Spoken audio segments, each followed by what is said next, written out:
Hi everyone, sorry if I'm a bit sniffly, I'm full of cold. I'm just going to show you really quickly today how I finish off my binding. These are 2-inch bias binding strips that I use on my Stitch Pie needle case and other small makes, but you can use any width of binding. This method will work for anything. So when I position the binding on the front of the project, and I like to use wonder clips to hold it down. I find those really helpful. You could pin it if you prefer. And I leave a long length of tail, so I would start sewing probably here and give myself a good length of binding tail to work with later.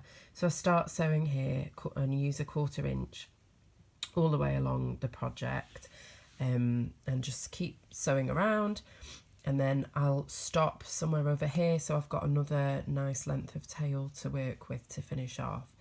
And then I just position it down without sewing. I've stopped sewing over here.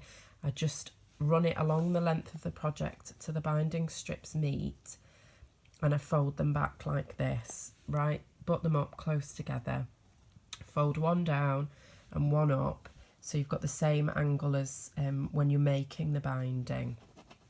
And then I take this over to the machine, and this is why you need to leave parts of it unsewn so it's easy to sew the ends together.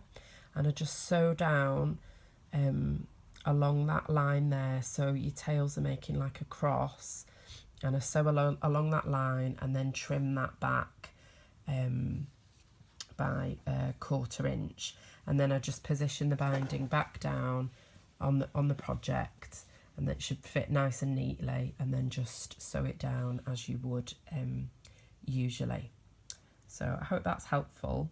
If you've got any questions, just let me know.